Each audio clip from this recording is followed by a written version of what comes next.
নিজের মাকে দেখে চমকে গিয়ে অদ্ভুত কাণ্ড করল ওম। সম্পূর্ণ জানতে ভিডিওটিতে একটি লাইক করে প্রথম থেকেই দেখতে থাকো। গল্পের শুরুতেই দেখা যায় ওম বারবার করে শ্রাবণকে বলে, শ্রাবণ, এই বাড়িটা আমার, এই বাড়িটা আমি কিনে নিয়েছি, তাই এই বাড়িতে কে থাকবে আর কে থাকবে না সেটা আমি সিদ্ধান্ত নেব, তুমি না। আশা করি তুমি আমার কথাটা বুঝতে পেরেছো। আর শ্রাবণ তখন বলে, শুনুন মিস্টার ঘোষ, আপনার বাড়ি হতেই পারে, কিন্তু তাই বলে আপনি আমাদের জিনিসপত্র এইভাবে ভাঙচুর করবেন সেটা হতে পারে না। এরপরে আরতিদি বলে, আমি ওকে অনেকবার বারণ করেছিলাম জানিস শ্রাবণ, ও আমার কোনো কথাই শোনেনি। আমি বললাম আমরা ছাড়াও এই বাড়িতে আর একজন বয়স্ক মানুষ থাকে, আমাদের মণিমা, তার কি অবস্থা হবে? কোনো কথা শুনলো না। আর দেখ চারিদিকে কি অবস্থা করেছে। আর তখনই শ্রাবণ বলে, কেন করেছেন মিস্টার ঘোষ এসব?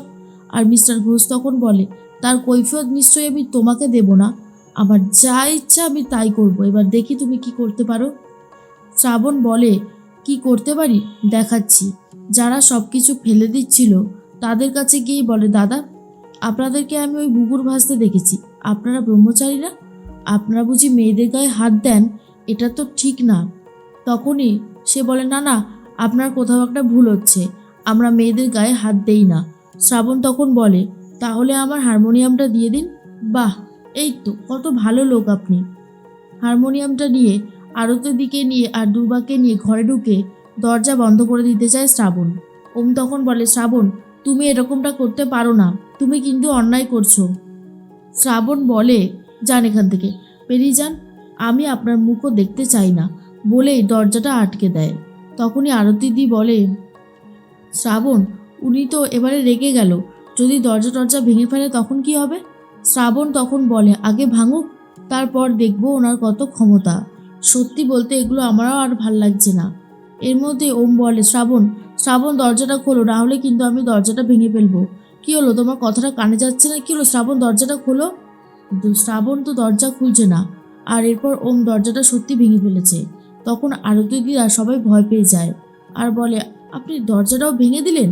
ওম তখন বলে, আমি তো শ্রাবণকে ডেকেছিলাম কথা বলার জন্য, ও কেন আসলো না, তাই জন্যই তো বাধ্য হয়ে এই স্টেপটা নিতাম। এরপর শ্রাবণ বলে, কেন যাব?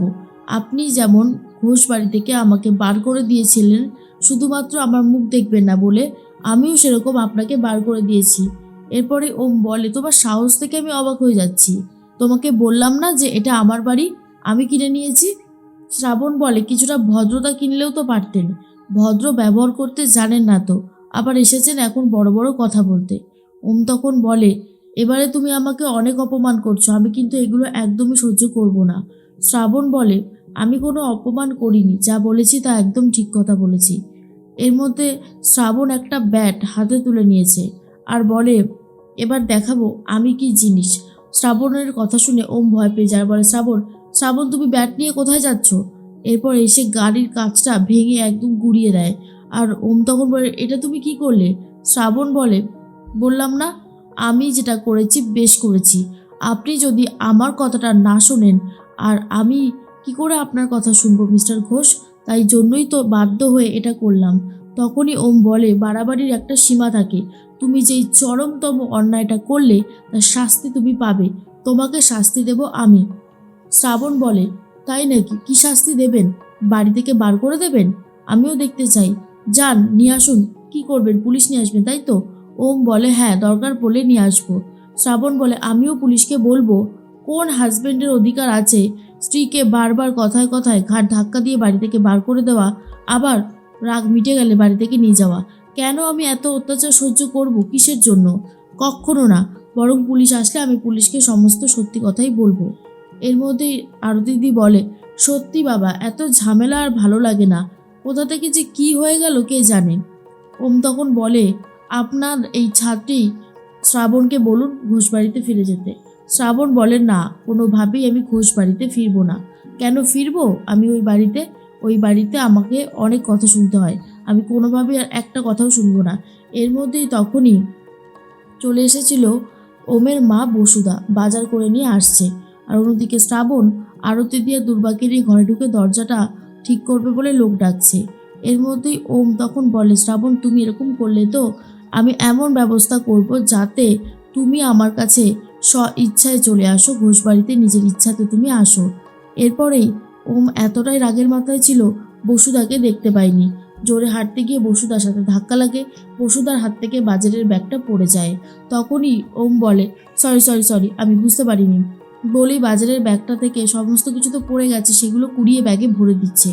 আর বলে, আপনি? ওমেরও মনে পড়ে যায় এই মহিলা তো মল্লারের মা। আর তার মধ্যেই শ্রাবণ এসে বলে, হ্যাঁ উনি আমাদের মণিমা। কেন, আপনার কি কোনো অসুবিধা আছে?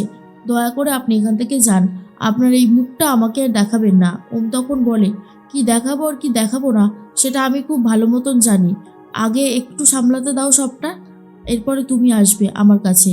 আমাদের বাড়িতে তোমাকে ফিরে আসতেই হবে, তার সমস্ত ব্যবস্থা আমি করব। এরপরেই শ্রাবণ কাজের জন্য বেরিয়ে গেছে। কাজের একটা খবর নিয়ে বন্ধু বান্ধবীদের সাথে ফিরে আসছে সাইকেল করে। শ্রাবণ বলে, সত্যি সুদীপদা যে আমাদের এরকম একটা সুযোগ করে দেবে সেটা কিন্তু আমি স্বপ্নেও ভাবতে পারিনি। খুব ভালো হয়েছে, এরকম একটা সুযোগের জন্যই তো অপেক্ষা করছিলাম। বাকিরা বলে, আরে তুই যা গান গাস, তোকে যে কোনো বার লুটে পুটে নেবে, বুঝলি? অনেক টিকিট বিক্রি হবে, সব কিছু ভালো হবে। শ্রাবণ বলে, সত্যি তোরা কিন্তু আমাকে নিয়ে একটু বেশি ভাবনা চিন্তা করছিস। তখন সবাই বলে, কে বলেছে? আমরা তোকে নিয়ে কোনো বেশি ভাবনা চিন্তা করছি না, যা বলছি তা একদমই ঠিক কথা। এরপর শ্রাবণ পুরনো কিছু কথা মনে করতে থাকে। ঠিক তখনই শ্রাবণের সাইকেলের চেনটা পড়ে গেছে। আর তারপর সেই চেনটা ঠিক করার জন্য শ্রাবণ সাইকেলটা থামিয়ে দেয়। আর অন্যদিক থেকে হঠাৎ করে সেই মাস্কম্যান আবারও চলে এসেছে। মাস্কম্যানকে দেখার পর শ্রাবণ তো ভয় পেয়ে যায়। শ্রাবণের হাত থেকে ওই চেনটাও পড়ে যায় আর সাইকেলটাও পড়ে যায়। শ্রাবণ বলে, কে কে আপনি? কেন বারবার আমাকে মারতে চাইছেন? কিসের জন্য? কি করেছি আমি? দয়া করে আমাকে ছেড়ে দিন, ছেড়ে দিন বলছি। এরপরেই মারতে গেলে শ্রাবণ সেখান থেকে চলে যায়। তারপর রেডি হয়ে বেরিয়ে যাচ্ছে আজকের শোয়ের জন্য। আর এর মধ্যেই ওম তখন বাধা দেয় আর বলে, আমাদের সাথে চুক্তি থাকাকালীন তুমি অন্য কোনো বারে গান গাইতে পারবে না, ইনকামও করতে পারবে না। আশা করি তুমি আমার কথাটা বুঝতে পেরেছো শ্রাবণ। তখনই শ্রাবণ বলে, মিস্টার ঘোষ আর নিজেকে কত ছোট করবেন বলুন তো? ছোট করতে করতে তো একদম তলানিতে গিয়ে ঠেকেছেন।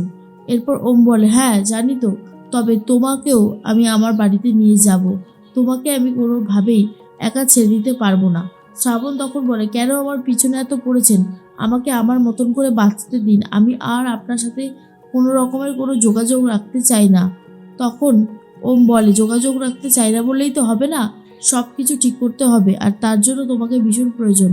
চলো তুমি আমার বাড়িতে চলো, দাদু তোমাকে ডেকেছে। কিন্তু শ্রাবণ তখনও বাড়ি ফিরতে চায় না আর বলে, বললাম না ফিরবো না, আপনার যা ইচ্ছা আপনি করে নিন, আমিও দেখব যে আপনি কী করে আটকাতে পারেন সবটা।